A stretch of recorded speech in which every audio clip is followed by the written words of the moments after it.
नमो हरिहन्ताणं नमो सिद्धानं नमो आयरीयाणं नमो वैद्यायाणं नमो लोये सवसाहुनं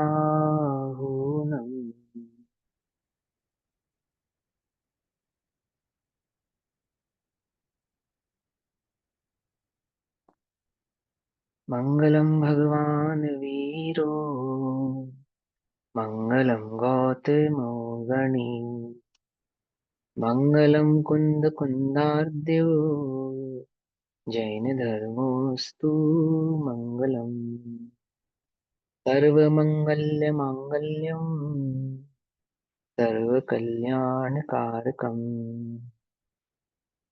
प्रधानां सर्वधर्माणां जैनं जयतु शासनम् तज्जयति परं ज्योतिः समं समस्तैरनन्तपर्याये दर्पणतल इव सकला प्रतिफलति पदार्थमालिका यत्र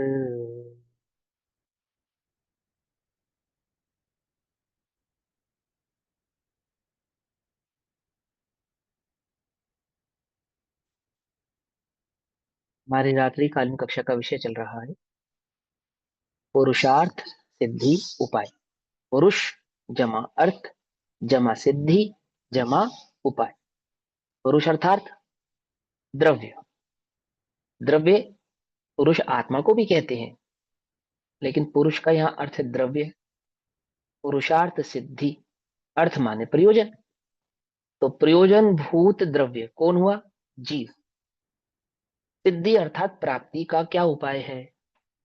प्रयोजन भूत तत्व की या पदार्थ की प्राप्ति का उपाय क्या है?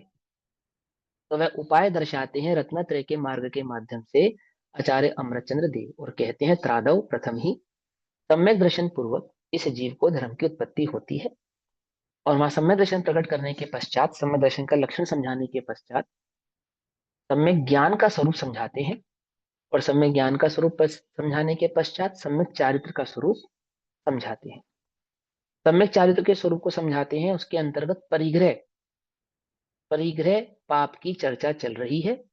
और परिग्रह पाप की चर्चा करते समय 123 नंबर का श्लोक कहते हैं 143 नंबर के पेज पर, 143 पेज नंबर, 143 नंबर का 123 नंबर का श्लोक। श्लोक कहो, कारिका कहो, गाथा कहो, एक ही बात है। क्या समझाते हैं कि किसी को शंका है, क्या शंका है कि जिन जिन जीवों के जितना जितना परिग्रह है, तो समान परिग्रह वाले जीवों को समान प्रकार का पाप बंद होता होगा, है ना। जैसे चक्रवर्ती के बहुत परिग्रह तो उसको बहुत बंद होता होगा, किसी गरीब के पास कम परिग्रह तो उसको कम बंद होता होगा, क्योंकि परिग्रह भी मूर्छे अंतरंग का जो मोह राग द्वेष परिणाम है वह तो परिग्रह है ही, परंतु जो बाह्य पदार्थ है तो उसको वह भी परिग्रह है। और आप पीछे ये बात सिद्ध करते आए हैं कि जो बाह्य परिग्रह है वो अंतरंग परिग्रह का द्योतक अर्थात सूचक है, तो बंध भी सबको समान होता होगा।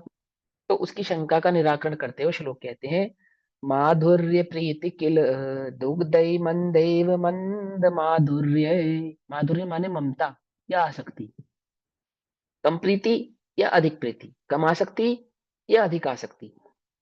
माधुर्य प्रीति किल दुग्धै मंदैव मंद माधुर्य दैवोत्त दैवोत्कट माधुर्य खंडे व्याविशते तीव्रा।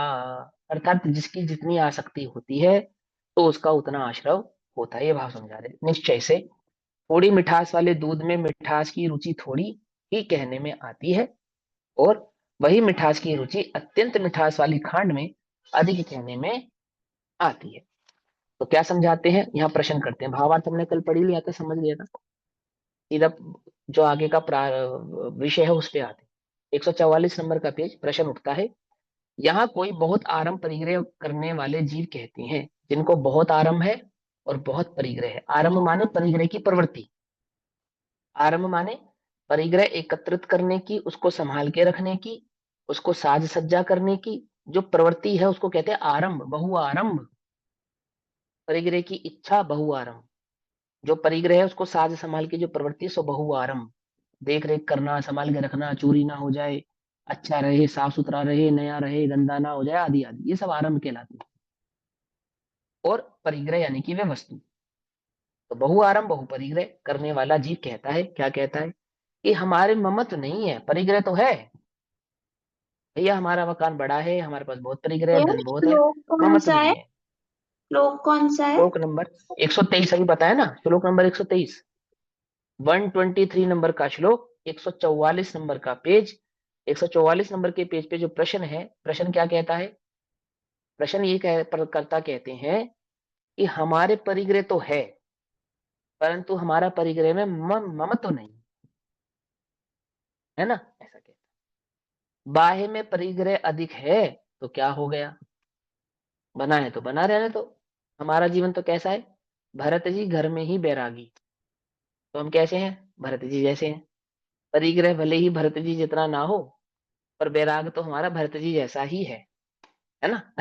कि जितना भी परिग्रह है उसमें हमारी कोई खास ममत बुद्धि नहीं है भैया, तो हमें तो ज्यादा बंद नहीं होगा ना। वो कहते हैं सुनो, उससे कहते हैं कि ऐसा नहीं बन सकता, ऐसा थोड़ी होता है, चल ग्रहण करते हो तुम तो, ऐसा नहीं होता है, तो कैसा होता है सुनो।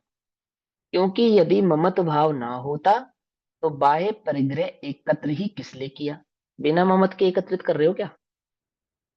हम्म? बिना ममत के एकत्रित कर रहे हो क्या?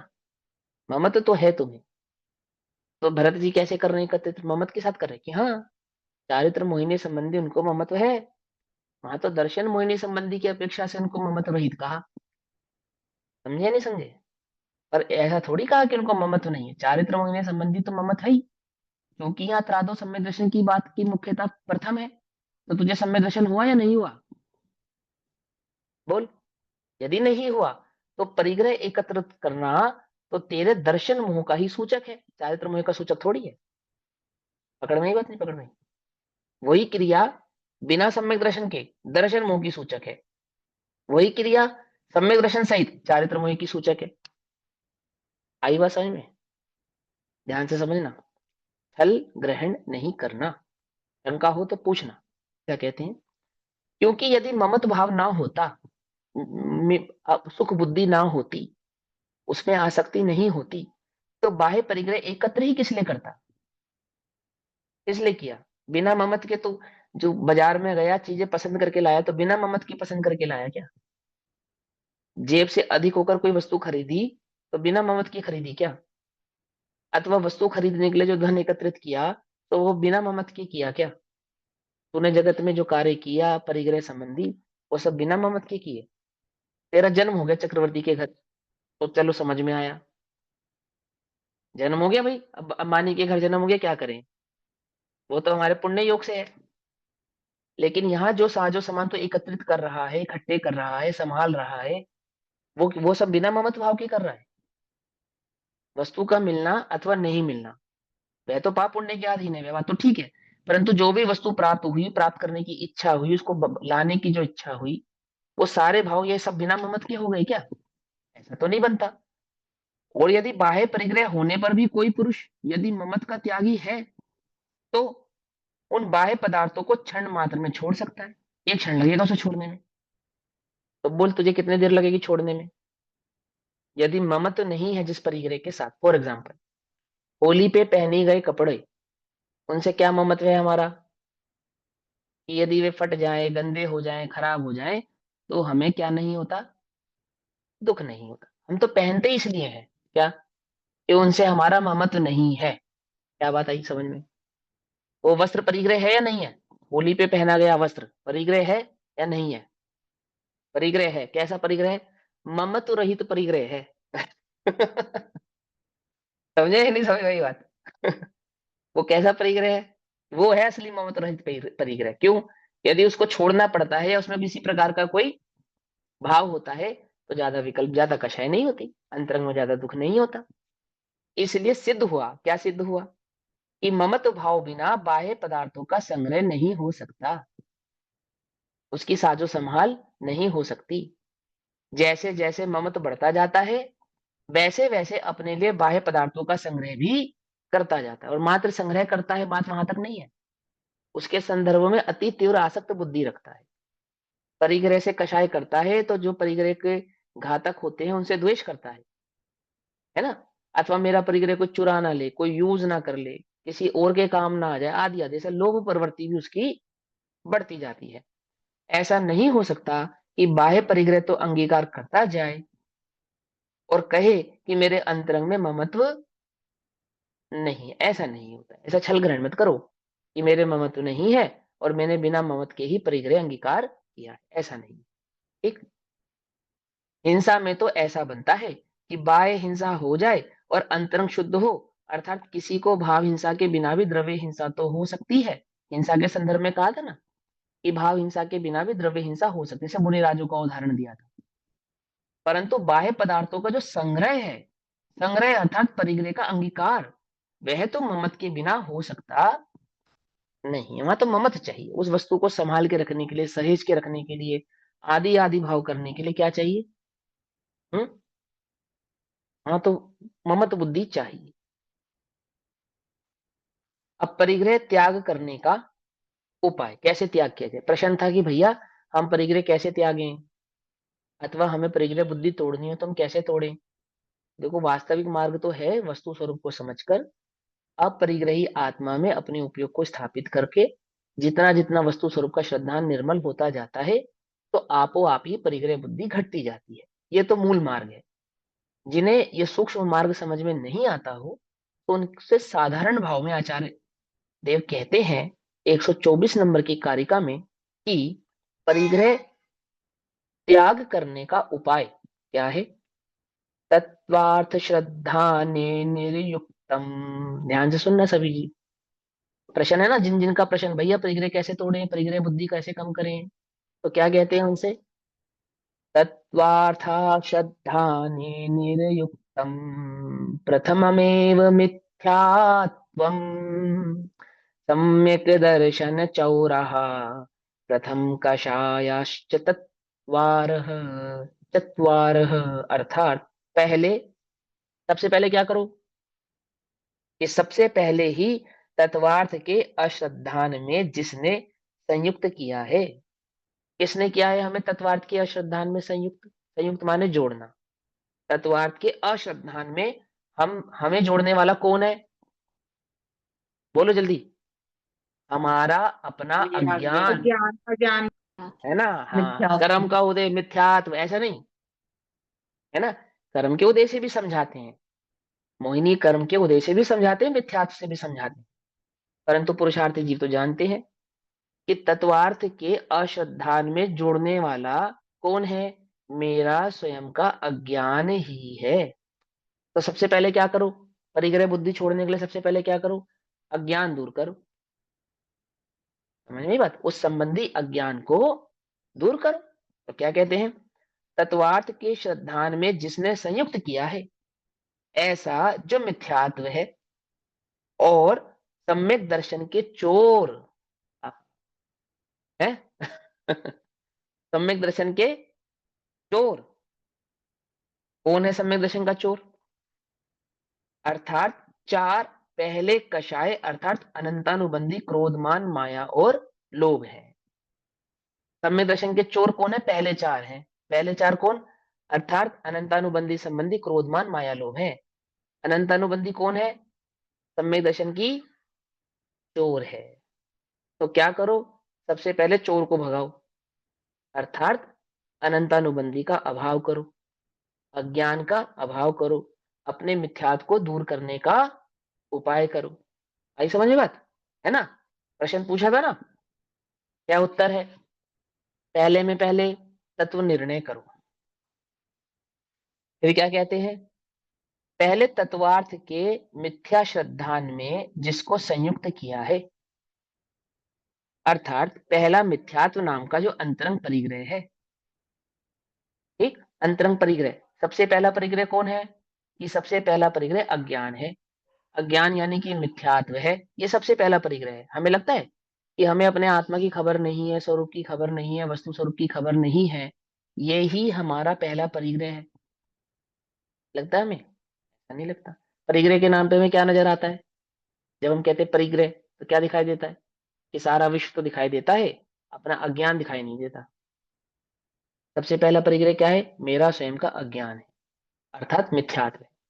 तो पहले मिथ्यात्व नाम का जो अंतरंग परिग्रह है, और जो उस संबंधी पहली चौकड़ी है, अर्थात अनंतानुबंधी क्रोधमान माया लोभ है, ये चार। इस प्रकार सम्यक दर्शन के ये पांच चोर हैं। मिथ्यात्व और अनंतानुबंधी संबंधी चार कष है, इन पांचों को क्या कहा? चोर कहा। क्योंकि मिथ्यात्व दर्शन मोह की प्रकृति है, और अनंतानुबंधी चारित्र मोहिनी की प्रकृति है। इस अपेक्षा से वहां पे भेद करके कहा है ना। जब तक इनका नाश नहीं होता, तब तक सम्यक दर्शन नहीं होता है। यहां यह बताया जा रहा है कि इन 14 प्रकार के अंतरंग परिग्रह का त्याग किस रीति से किया जाए। 14 प्रकार के अंतरंग परिग्रह का त्याग किस रीति से किया जाए? ये रीति तो एक ही है, त्रादव प्रथम तो सम्यक दर्शन के स्वरूप को अंगीकार किया जाए सर्वप्रथम। तो ऐसा कहकर वो आपसे ये नहीं कह रहे हैं कि जब तक सम्यक दर्शन ना हो तब तक परिग्रह बुद्धि रखो, परिग्रह का संकलन करो, परिग्रह के लिए क्रोध मान माया लोभ करो, आदि आदि करो, ये नहीं कह रहे, ऐसा नहीं कह रहे। जो सम्यक दर्शन के उपाय का उद्यमी होता है, वो सबसे पहले स्थूल कषायों का त्याग करता है। समझ में बात?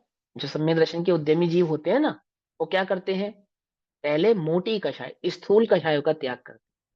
कौन क्या कर रहा है, संसार में क्या हो रहा है, यहाँ सब बुद्धि लगाए बिना, ये मेरे सुख का कारण है, ये मेरे सुख का कारण है, ये वस्तु प्राप्त होता है, ये वस्तु प्राप्त है, ये सब में उपयोग लगाए बिना सबसे पहला क्या ध्यान करते हैं? कि वस्तु स्वरूप को कैसे समझा जाए, कैसे प्राप्त किया जाए, उसको कैसे प्रकट किया जाए, यहां अपने उपयोग को लगाते हैं। यहाँ ऐसे उपयोग का नाम है मंद कषाय। क्या कहा? समझ में आई बात? नहीं समझ में आई? मेरी बात पकड़ में आ रही है? क्या उपयोग लगाना?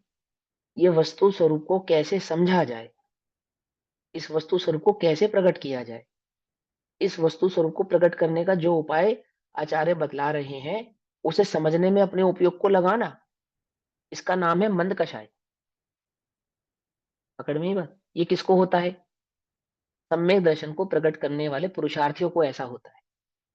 और जगह दिमाग नहीं लगाते। जब ऐसी प्रवृत्ति होती है तो सहज ही जो स्थूल पाप है या स्थूल कषाय है, वो छूट जाती हैं, सहज ही छूट जाती है। अभी तो हमारी स्थूल कषाय नहीं छूटी। पकड़ में ही बात? स्थूल कषाय समझते हैं ना? जो प्रकट ही है, जो पता ही है कि कषाय है, ये मेरे दुख का कारण है, इसमें मैं कुछ नहीं कर सकता, कोई फेरफार नहीं कर सकता, बदल नहीं सकता, फिर भी उन्हें बदलने का निरंतर उपाय करने में अपने उपयोग को लगाए रखता हूँ। वैसे तो मैं भगवान आत्मा हूँ, ज्ञाता दृष्टा हूँ, लेकिन परंतु परंतु क्या? कि नहीं, मैं नहीं करूंगा तो कौन करेगा? मैंने नहीं किया तो ऐसे तो वो मेरे सर पे चढ़ जाएगा, फिर वो काम तो ऐसा हो जाएगा, वो तो बिगड़ जाएगा, आदि आदि आदि। वो तो मैं ज्ञाता दृष्टा भगवान आत्मा, वो तो ठीक है, निश्चय से तो ऐसा ही है, परंतु व्यवहार से है। निश्चय से तो चीनी मीठी है, और व्यवहार से कैसी है? फीकी, खट्टी, तीखी है। निश्चय से तो मैं ज्ञाता दृष्टा हूं, पर व्यवहार से थोड़ी ज्ञाता दृष्टा हूं। व्यवहार से तो मुझे करना पड़ेगा, मेरे करे बिना थोड़ी होगा।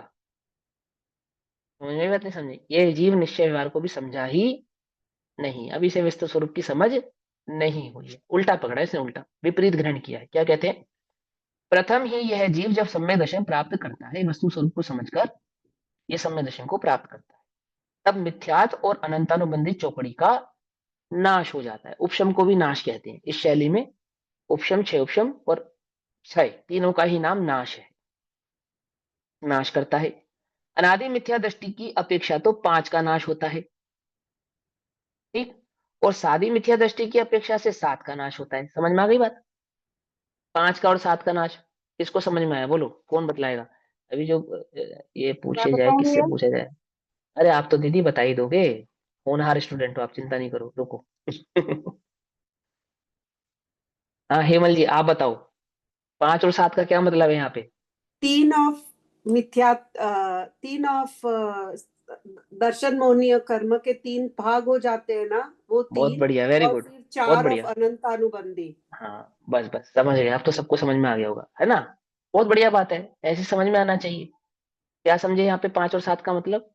कि अनादि मिथ्या दृष्टि के मिथ्या संबंधी 5 प्रकृतियां होती हैं और सादी मिथ्या दृष्टि के मिथ्या संबंधी 7 प्रकृतियां होती हैं। वहां पे मिथ्यात के 3 टुकड़े हो जाते हैं, मिथ्यात, सम्यक मिथ्यात और सम्यक, ठीक है ना। तो छायक सम्यक दर्शन प्रकट करने वाले 7 प्रकृतियों का अभाव कर देते हैं, ऐसा कह रहे हैं। और जिनको प्रथमोपशम सम्यक दर्शन आदि प्रकट होता है सो वह 5 प्रकृतियों का उपशम अथवा 6 आदि, जैसा भी वहां स्थिति समझाई गई है, करके उसको प्रकट करते हैं। वो बात यहाँ पे समझे कि अनादि मिथ्या दृष्टि तो 5 और सादी मिथ्या दृष्टि 7, ये 2 भेद अंतरंग परिग्रह के हो गए।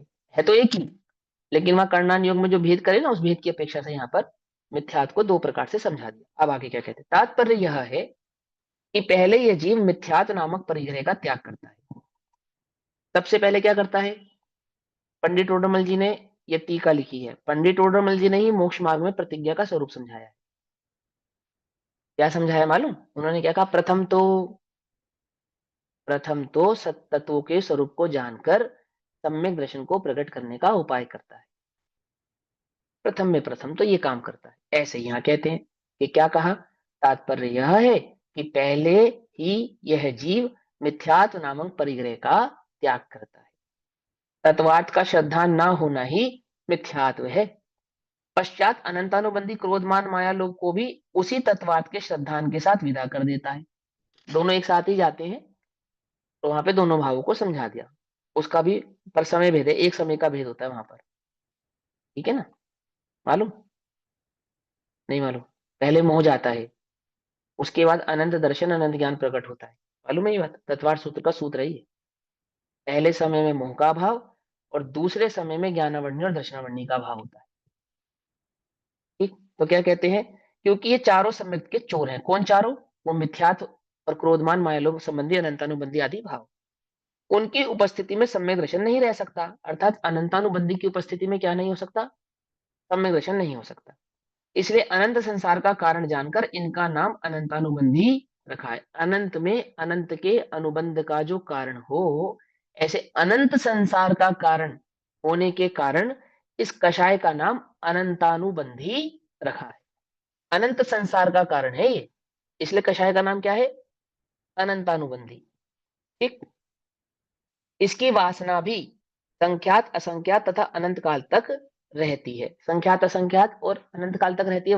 वासना माने इसकी उपस्थिति या इसका श्रद्धा में पड़ा होना या सत्ता में पड़ा होना, ऐसा ऐसा समझ लो बस। अब अशेष भेद कहते हैं, बाकी अवशेष भेद कहते हैं। सबसे पहले परिग्रह दूर करने के लिए क्या करें, सबसे पहले परिग्रह दूर करने के लिए तत्वों का श्रद्धान करके सम्यक दर्शन प्रकट करें। पहले में पहला ये उपाय करें।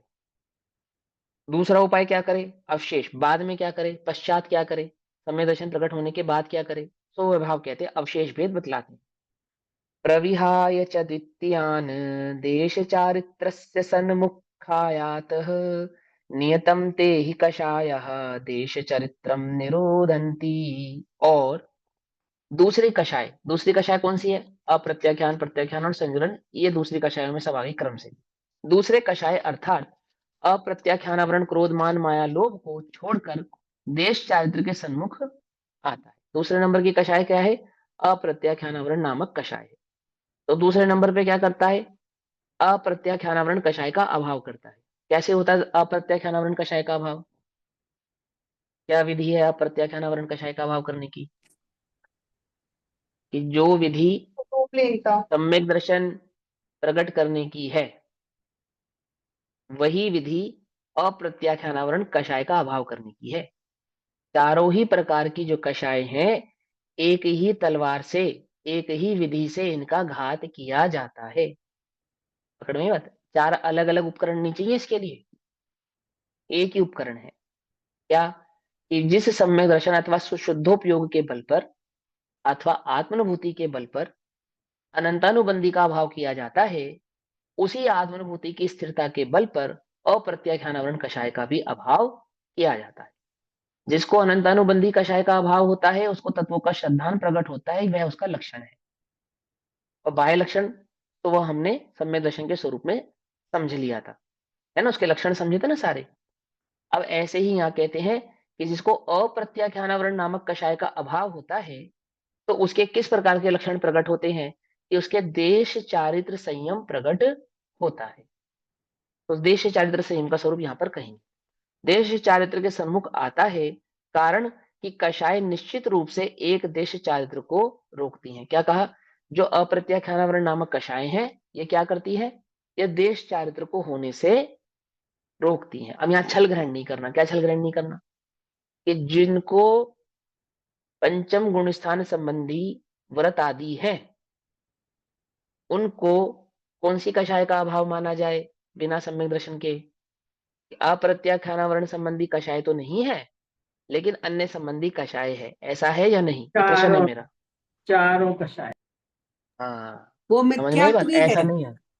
हाँ, जिसको मिथ्यात्व है उसको चारों ही कषाय हैं। तो क्या होता है कि सम्यक दर्शन के सहित तो, सम्यक दर्शन के अभाव में तो, अर्थात अनंतानुबंधी संबंध में जब जीव को व्यवहार चारित्र आदि भाव होते हैं तो वह कहलाते हैं लेश्या। और वही जब सम्यक दर्शन सहित हो जाते हैं तो वहां हो जाता है कषाय के अभाव सहित की लेश्या। अंतर समझ में आता है? नहीं समझ में आता है? अनंतानुबंधी संबंधी लेश्या और अन्य कषाय संबंधी लेश्या, इनमें क्या अंतर है? क्या अंतर है? कि लेश्याओं की अपेक्षा से तो अंतर नहीं है, समझना ध्यान से। लेश्याओं की प्रकटता की अपेक्षा से तो अंतर नहीं है, लेकिन कषायों की अपेक्षा से इसमें बहुत बड़ा अंतर है। बहुत बड़ा अंतर है कि वहां मिथ्यात्व सहित की जो चारित्र अथवा देश चारित्र संबंधी कषाय हैं, वो स्वर्ग आदि के कारण तो हो जाती हैं, स्वर्ग आदि प्रकट करने का कारण तो हो जाती है, परंतु संसार अभाव का कारण नहीं बनती। वे मिथ्यात्व सहित ही कहलाती है। मिथ्यात्व संबंधी पदम पीत शुक्ल आदि लेशाएं कहलाती है। और यहाँ जो मिथ्यात्व है, इसका जो अभाव है, इसके अभाव में संसार के अभाव का कारण बनती है। पकड़ में ही बात? नहीं पकड़ में? वे जो देश चारित्र है, जो संयम है, जो व्यवहार चारित्र है, वो क्या होता है? संसार के अभाव का कारण बन जाता है। कब? सम्यक दर्शन सहित होता है तब। ठीक है ना? तो वहां उनके भेद को भली प्रकार से समझना। कुछ गड़बड़ कर देते हैं लोग। तो वहां मिथ्यात्व संबंधी जो अनंतानुबंधी के अभाव हुए बिना अन्य कषायों का ना अभाव होता है, ना उपशम होता है, ना क्षय होता है। अगर अनंतानुबंधी का उदय है तो मंद उदय भी होने पर चारों ही कषायों का सद्भाव निरंतर है, और वह क्या है? तीव्र स्पर्धक है, अर्थात अनंत संसार का कारण ही जानना। ठीक, चलो ये हम कषायों के संदर्भ में पूर्व की कक्षाओं में डिटेल में समझ चुके हैं। आपको वो विषय याद आ जाए तो मैंने थोड़ा सा छेड़ दिया। अब यहाँ क्या कहते हैं कि जो अप्रत्याख्यानावरण कषाय होती है वो क्या करती है कि सम्यक दृष्टि जीव को देश चारित्र प्रकट होने से रोकती है, अर्थात दो कषाय चौकड़ी का अभाव होने से रोकती है अंतरंग में। और बाहर में इसको कैसे समझाते हैं कि पहली प्रतिमा से लेकर 11वीं प्रतिमा तक के स्वरूप को समझाते हैं। वो सारा का सारा देश चारित्र का स्वरूप कहलाता है। आगे, सम्यक दृष्टि श्रावक उन अप्रत्याख्यानावरण क्रोधमान माया लोभ, इन चारों कषायों का नाश करके देश चारित्र के सन्मुख होता है, अर्थात ग्रहण करता है। सम्यक दृष्टि को जब अप्रत्याख्यानावरण कषाय का अभाव होता है तो दो कषाय चौकड़ी के अभाव रूप उसको देश चारित्र प्रकट होता है। अंतरंग में तो आत्म संबंधी स्थिरता प्रकट होती है, और बहिरंग में पहले प्रतिमा से लेकर और 11 प्रतिमा तक के व्रत आदि भाव उसको प्रकट होते हैं, उसकी लेशाओं के आधार से प्रकट होते हैं। कारण कि निश्चय से वही अप्रत्याख्यानावरण चारों देशव्रती कषायों को व्रत का घात करते हैं। फिर से बोलूं, कारण कि निश्चय से वही अप्रत्याख्यानावरण आदि चारों, अप्रत्याख्यानावरण आदि चारों माने क्या? अप्रत्याख्यानावरण संबंधी क्रोधमान माया लोभ, ऐसा वो चारों देशव्रती श्रावक के व्रतों का घात करते हैं, अर्थात बाहर में जो प्रकट होने वाले व्रत हैं उनको रोकते हैं, तथा इनका वासना काल 6 माह तक रहता है। ठीक, इस प्रकार यह अंतरंग परिग्रह का तीसरा भेद हुआ। वो समय दर्शन की अपेक्षा से 6 माह तक रहता है, 6 महीने में नहीं करेगा तो छूट जाएगा, आदि आदि स्वभाव आपको बताएंगे। आगे चलते हैं। अन्य परिग्रह के भी त्याग को कहते हैं। अब अन्य परिग्रह यानी कि जो देश चारित्र के बाद कौन सा चारित्र प्रकट होता है? सकल चारित्र, या वो मुनिराज का चारित्र प्रकट होता है ना, क्या कहते हैं यहाँ? सकल चारित्र। ठीक है, सकल चारित्र प्रकट होता है तो सकल चारित्र का प्रकट होने का स्वरूप कहते हैं। निप्रत्याख्यानावरण कषाय के अभाव का स्वरूप कहते भैया, हैं। निजी शक। हाँ बोलो। सॉरी टू इंटरप्ट, मुझे वो हाँ हाँ बोलो। लेशिया वाली बात और एक बार बता दीजिए ना। तो सम्यक दृष्टि और मिथ्या दृष्टि दोनों की लेशिया तो होती ही है, मगर सम्यक हाँ दृष्टि की लेशिया होने पर भी उसकी कषाय उस हिसाब से होगी, और हाँ मगर वो संसार उसका फिर भी छूट जाएगा, और इधर हाँ। देखो है सुनो, दोनों हम फर्क। कषायों को हम कषायों को लेश्या से समझाते हैं एक बात। हाँ जब कषायों करेक्ट। को समझाते हैं ना, तो लेश्याओं से समझाते हैं। लेकिन लेश्या और कषायों में अंतर होता है। लेश्याओं में और कषायों में क्या होता है, अंतर होता है। अब कभी लेश्या और कषाय संबंधी कक्षा लेंगे, उसमें उसका डिटेल समझाएंगे। लेकिन फिर भी थोड़ा सा स्वरूप समझ लो कि चारों ही कषायों में 6 लेश्या होती हैं। एक एक एक तो ये बात है, लेकिन एक और भेद है इसके अंदर कि अनंतानुबंधी, प्रत्याख्यान और अप्रत्याख्यान, इन 3 कषायों में तो 6 लेश्या होती हैं, और संजुलन कषाय में मात्र 3 लेश्या होती हैं, ऐसा भी कथन आता है। तत्वार सूत्र के आधार से तो चारों कषायों में 6 लेश्या मानी जाती हैं, लेकिन भावदीपिका आदि ग्रंथों के आधार से 3 कषायों में 6 लेश्या और संजुलन कषाय में 3 लेश्या, ऐसा माना जाता है। ठीक है ना। अब वहां लेश्याओं की प्रगटता और अप्रगटता का भेद है। तत्वार सूत्र में तो प्रगट और अप्रगट दोनों भाव को इंक्लूड करके कहा है, लेकिन भाव दीपिका में प्रगट भाव की अपेक्षा से कहा है। ऐसे तारतम्यता से उसको समझना चाहिए कि कौन सी लेशय प्रगट है, क्योंकि लेशय प्रगट भाव भी होती हैं और अप्रगट भाव रूप भी होती हैं, अर्थात सूक्ष्म भी होती हैं और स्थूल भी होती हैं। जैसे आपको कैसे मालूम चलेगा कि मैं गुस्सा कर रहा हूं, कैसे पता चलेगा? या तो मेरे चेहरे के एक्सप्रेशन से, या तो मेरे बोलने के तरीके से। दो ही चीजों से पता चलेगा ना, या तो मेरी बॉडी लैंग्वेज, या तो मेरा चेहरा, और या फिर मेरा वचन। ये दो ही चीजें ऐसी हैं जो आपको ये बतला सकती हैं कि मैं गुस्सा कर रहा हूं या नहीं कर रहा हूं। लेकिन जो मेरा मन है, उसमें अगर कोई कषाय बैठी है, तो वो तो नहीं आप जज कर सकते। या कर सकते हो बोलो? ठग के मन को थोड़ी हम जज कर पाते हैं। हम तो ठग के वचन और उसकी काया की चेष्टा को ही जज करते हैं, और उसी के आधार से निर्णय कर लेते हैं। हाँ, 2-4 बार ठगे गए हों तो भले ही सावधान हो जाए, है ना। लेकिन जर्नली तो हम क्या करते हैं, वचन और काया, बस इन दो चीजों के आधार से अनुमान लगा लेते हैं। तो वचन और काया की लेशा को तो कहते हैं प्रगट लेशा, और मन की लेशा को कहते हैं अप्रगट लेशा।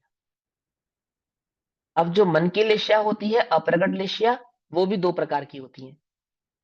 कि इतनी प्रगट कि मुझे पता है, मेरी लेशा मन की मुझे पता है।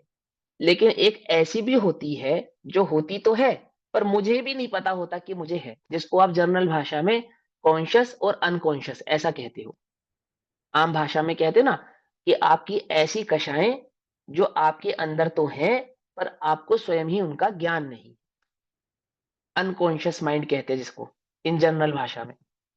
तो ऐसी सूक्ष्म कषाय हो गई और तीव्र कषाय हो गई, यानी कि जो मुझे तो पता है कि मेरे अंदर कषाय है, लेकिन लोगों को नहीं पता। तो वो हो गई मेरे मन की स्थूल कषाय। और कुछ मेरे मन की ऐसी कषाय हैं जो कषाय तो है, परंतु स्वयं मैं जज नहीं कर पा रहा हूं कि वो मेरी कषाय है। वो हो गई सूक्ष्म कषाय। आगे बस समझ में। ये सब क्या कहलाती है? सब लेश्याप के भेद प्रतिभेद है। अब इनका डिटेल क्या है, इनको कषायों से कैसे जोड़ते हैं, आदि आदि, तो यथासंभव समय पर ही हम आपको डिटेल में समझाएंगे। वैसे पिछली कक्षाओं में मैंने समझाया भी है, फिर भी आगे प्रसंगवत समझाएंगे। अभी यहाँ क्या कहते हैं, लेश्या और कषाय के बीच के भेद को समझे बिना ना, कषाय के संदर्भ में बहुत मिथ्या मान्यताएं हो जाती है हमें। आपको पता नहीं है कितनी प्ररूपणाएं हम अतिरेक में कर जाते हैं, गलत कर जाते हैं। हम समझ ही नहीं पाते कि हम क्या कह रहे हैं और वो आचार्य हमसे कहना क्या चाहते हैं। ठीक है नहीं? ठीक है। इसलिए बहुत सावधानी से समझा जाता है, स्केल है ये। कषाय और लेश्या जीव की परिणति के स्केल हैं, मापदंड।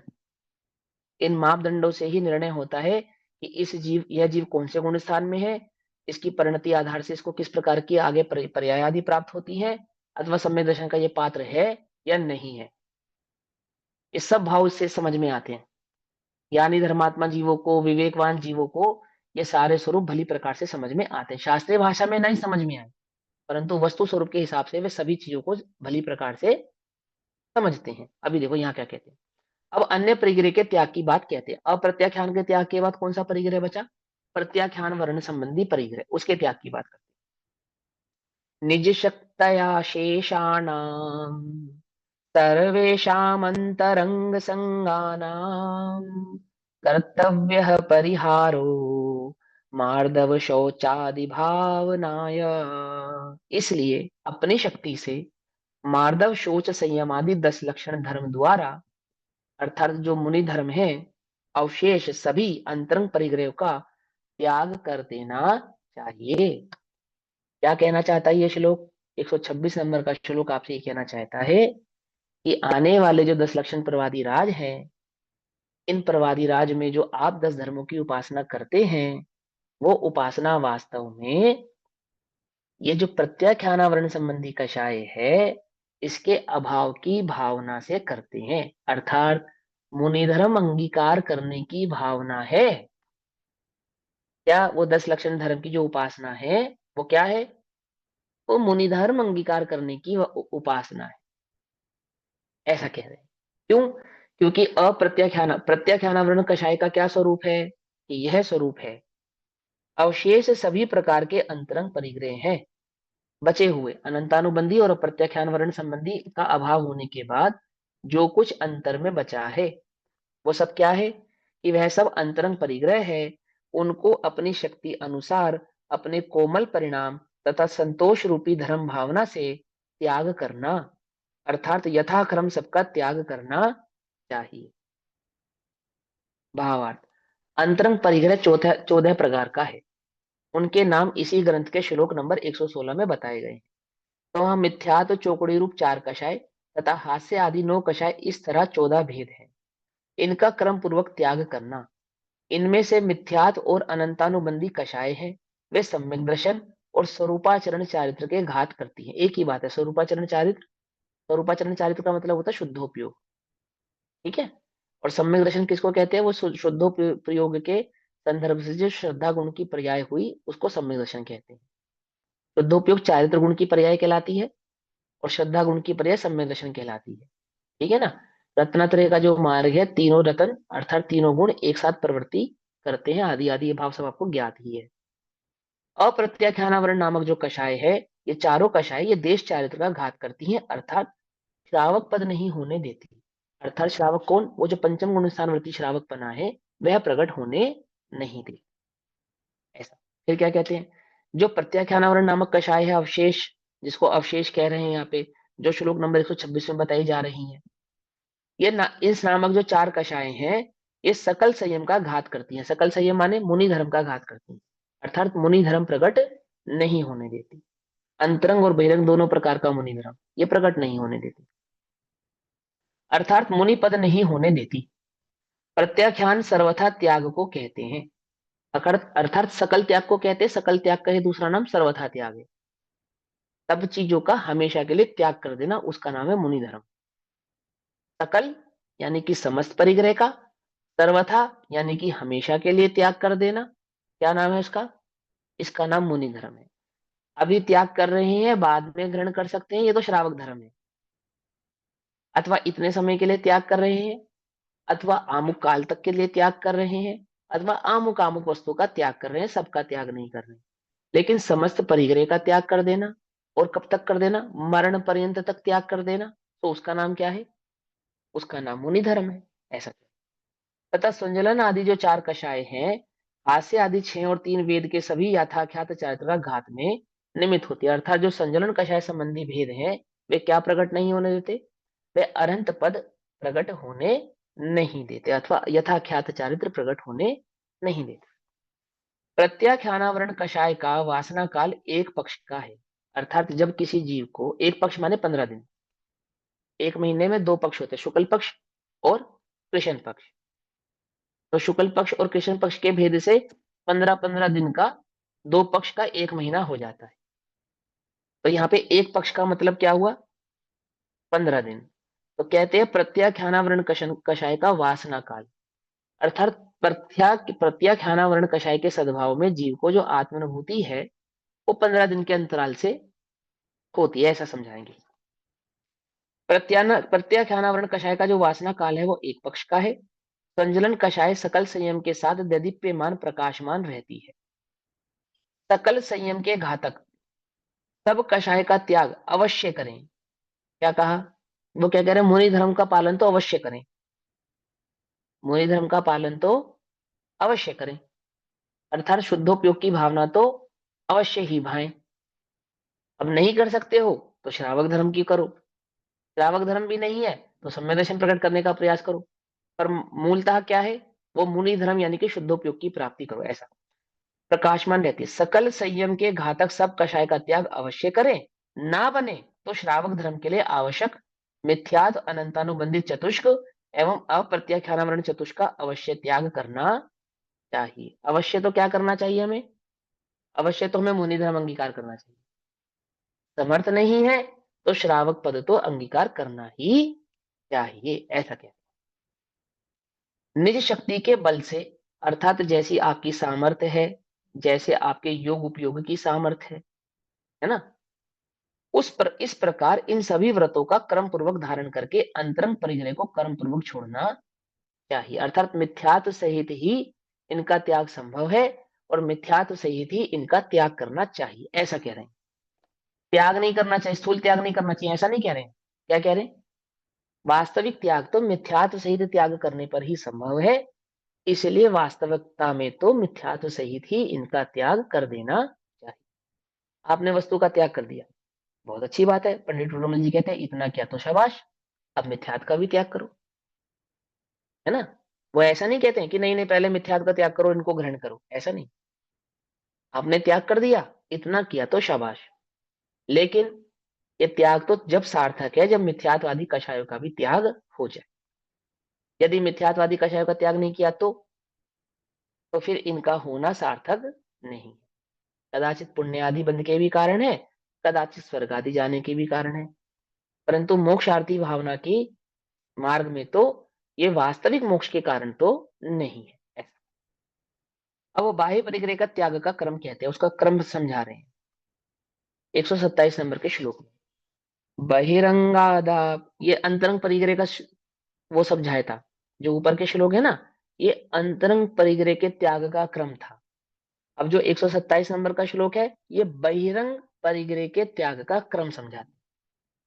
अंतरंग परिग्रह के त्याग पूर्वक ही बहिरंग परिग्रह का त्याग संभव है। कदाचित बहिरंग परिग्रह त्याग भी हो जाए तो पहली बात वो त्याग नाम नहीं पाता, तथापि उसको ग्रहण करने की भावना नहीं है।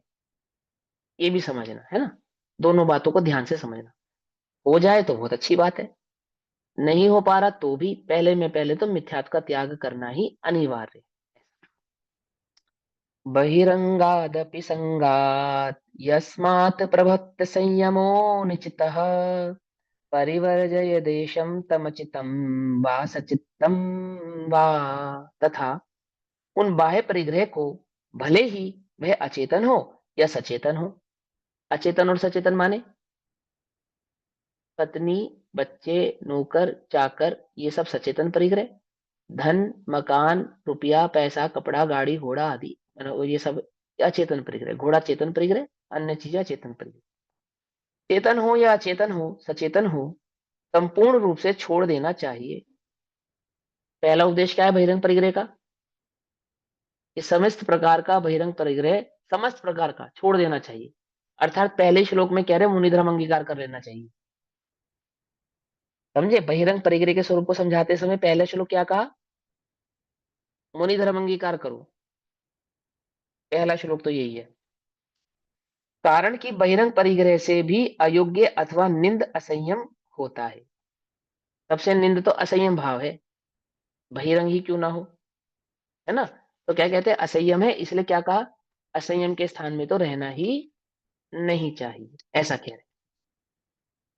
टीका करते हैं, क्योंकि बाह्य धन धान्य आदि परिग्रह से भी अयोग्य, निंदनीय, महान असंयम होता है। बाह्य परिग्रह से भी क्या होता है? ये असंयम के द्योतक है और असंयम की प्रवृत्ति के कारण है। अर्थात जब तक परिग्रह रहता है तब तक संयम एवं चारित्र नहीं हो सकता है।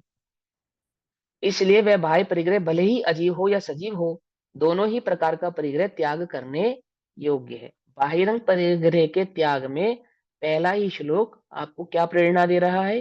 ये भैया मुनिधर्म अंगीकार कर लो, ये असंयम का जो स्थान है ये कोई अच्छा स्थान नहीं है, ऐसा कह रहे हैं।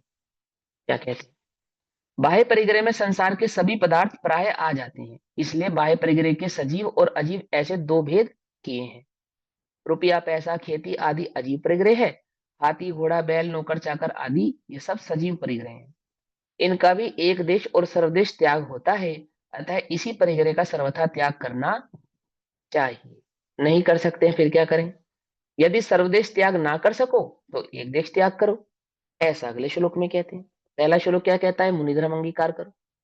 नहीं कर सकते, चलो भैया मजबूरी है तो श्रावक धर्म अंगीकार करो। समझे ना? क्रम समझाया, पहले अंतरंग का समझाया, अब बहिरंग का समझा रहे हैं। 128 नंबर का श्लोक कहते हैं,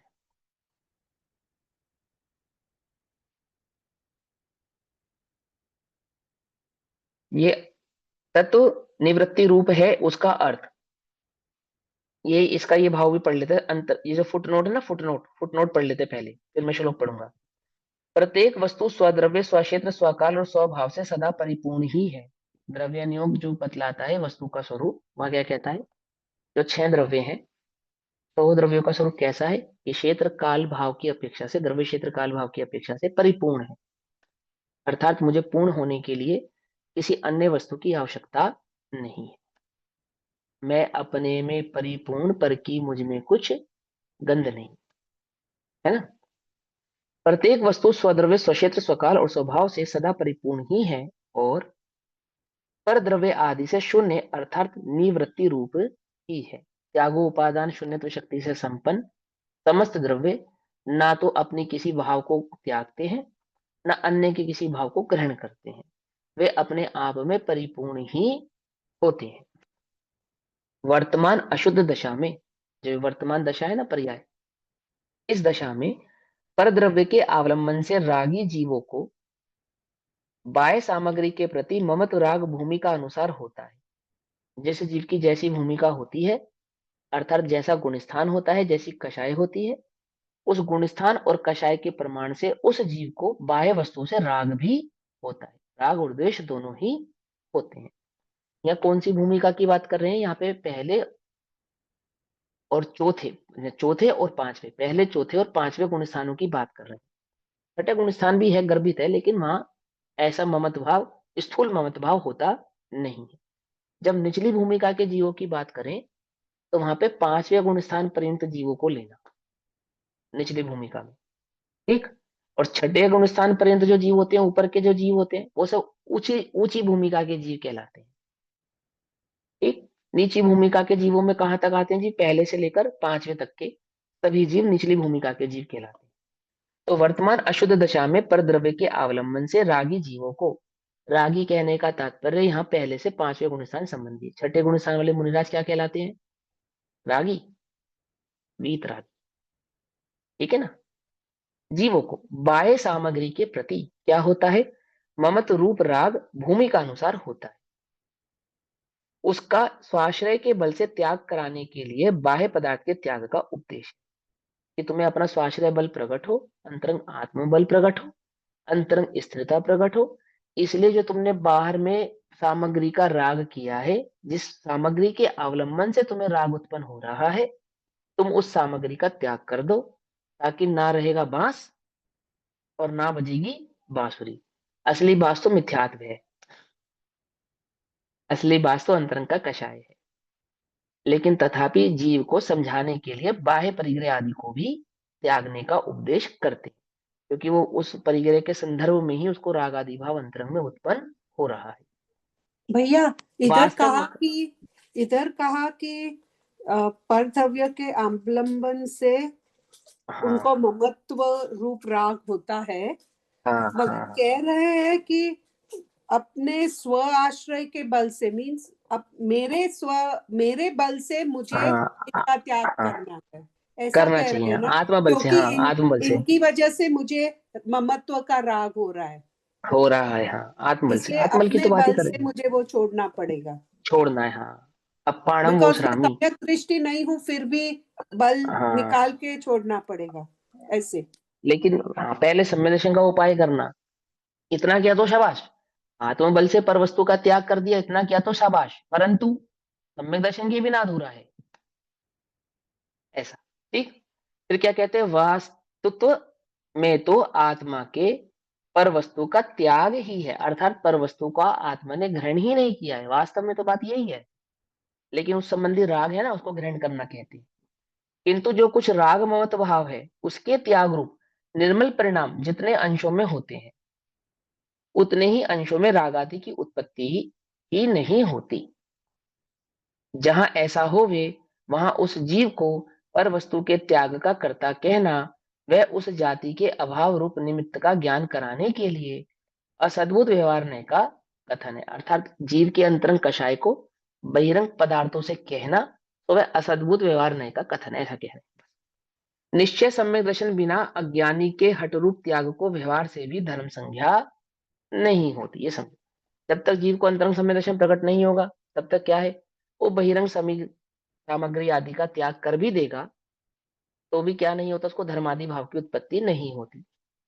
ध्यान से समझना, बाह्य सामग्री आदि का त्याग कर देवे, निर्दोष जीवन पालन करे, इतना किया तो शाबाश, उसको गिरने का उपाय वो नहीं कहते, परंतु सम्यक दर्शन के बिना अधूरा है, उपाय तो सम्यक दर्शन करना ही है, ऐसा समझना। अब क्या कहते हैं, यदि सर्वदेश त्याग ना बन सके, तो एक देश त्याग करे, अर्थात श्रावक धर्म अंगीकार करे। तो इस भावना से श्लोक नंबर 128 कहते हैं। अब 128 नंबर का श्लोक हम कल पढ़ेंगे, अभी समय हो गया। तब तक के लिए सभी को जय जिनेन्द्र। ओम नमः सिद्धेभ्यः। निज निधि निज में बताई, यह अनंत उपकार है, उसके लिए जिनवाणी माँ को वंदना शत बार है। नमो।